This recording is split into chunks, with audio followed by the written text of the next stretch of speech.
applications of organic compounds in our daily life. So today I would like to explain how the organic compounds we are using in our daily life. So agriculture, move towards agriculture. Agriculture is considered as a backbone of India. In this section, how we are using the organic compounds. So in this section, we are using the organic compounds in a two ways. One is a pesticide and another fertilizers. So pesticides are the organic compounds which are used to prevent the insects. So here an example of DDT, dichloro-diphenyl trichloroethane. DDT is one of the chemical compound which has the ability to kill the insects by the direct contact.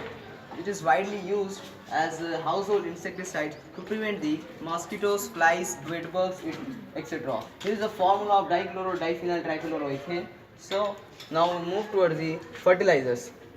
What are the fertilizers? Fertilizers are also organic compounds which are applied to the plants that they can supply the nutrients to the plants. Okay, so here is an example of urea.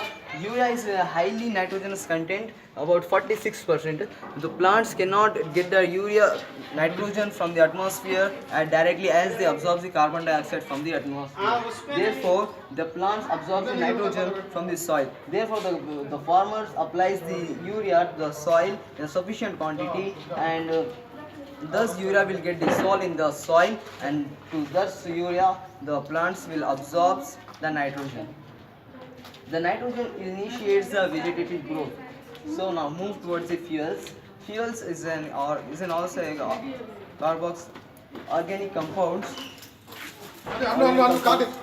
That's on burning releases chemical and nuclear energy that is used for running of the various vehicles. So here is an example of the fuel. That's a biogas. It's a gobar gas plant that is that's widely used in the villages. Biogas plant mainly composed of the dung of the cattle. In this, the tank is placed into the soil, and which is filled with the dung and agricultural waste and other wastage, and is covered with the tin, and it in such a way that the oxygen should not get entered into the tank.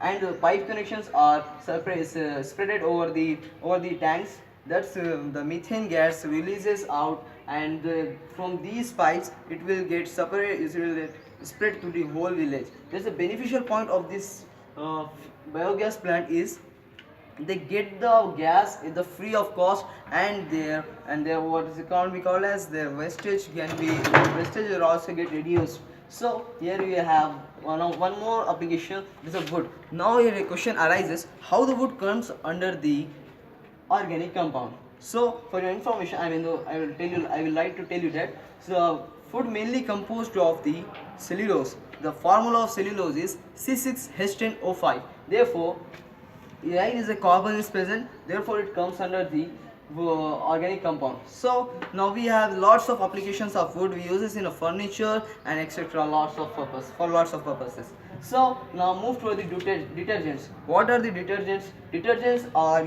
the organic compounds which are soluble in hard water hard water. Water is of two kinds: soft water and hard water. In the hard water, the content of magnesium, calcium and iron is higher, while in the soft water, content of magnesium, iron and zinc is lower. So it is the main composition of the detergents is alkyl benzene sulfonate. Yeah, nowadays we are using the powders, liquid detergents for cleaning clothes, utensils and etc. Now my suggestion is these organic compounds used in a proper way, then only it will lead to a beneficially, then or else it may cause a harmful effect to the whole environment. Thank you.